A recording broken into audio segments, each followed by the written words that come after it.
కూడా సేవ్ చేస్తుంది. చాలా మంది లోకల్ కార్పెంటర్స్ దగ్గరికి వెళ్తారు. అప్పుడు వాళ్ళు ఏమనుకుంటారు అంటే వారు చాలా మనీని సేవ్ చేశారు అనుకుంటారు. కానీ వారు చేస్తుంది ఏంటి అంటే వాళ్ళ కంట్రోల్ ని మొత్తం కూడా వదిలేసుకోవటం. కార్పెంటర్స్ దగ్గర అయితే వారికి ఫిక్స్డ్ టైమింగ్స్ అంటూ ఏవి ఉండవు. అలాగే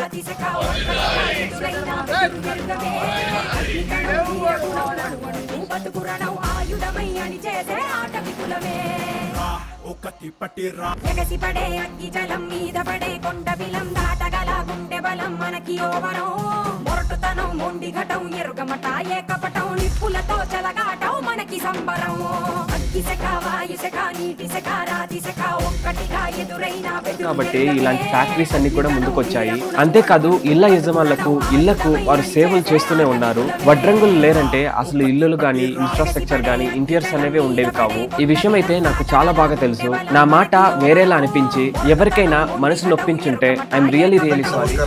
ఇటీవల నా వీడియోస్ లో ఒకట్లో ఇంటి ఇంటీరియర్స్ గురించి చేసే పద్ధతిలో వేరే వాళ్ళని పోలుస్తూ ఒక మాట చెప్పాను. కానీ నా ఉద్దేశం ఏ వడ్రంగి పని గాని వాళ్ళ నైపుణ్యం గాని కష్టపాటు గాని తక్కువ చేసి మాట్లాడడం అస్సలు నా ఉద్దేశం కాదు. వడ్రంగులు ఈ రంగానికి వెన్నెముక్క లాంటి వాళ్ళు. ఇళ్ల యజమానులకు దశాబ్దాలుగా సేవలు చేస్తున్న విషయం నాకు బాగా తెలుసు. నా మాటలు వేరేలాగా అనిపించి ఎవరికైనా మనసు నొప్పి కలిగించి ఉంటే హృదయపూర్వకంగా క్షమించాలని అనుకుంటున్నాను.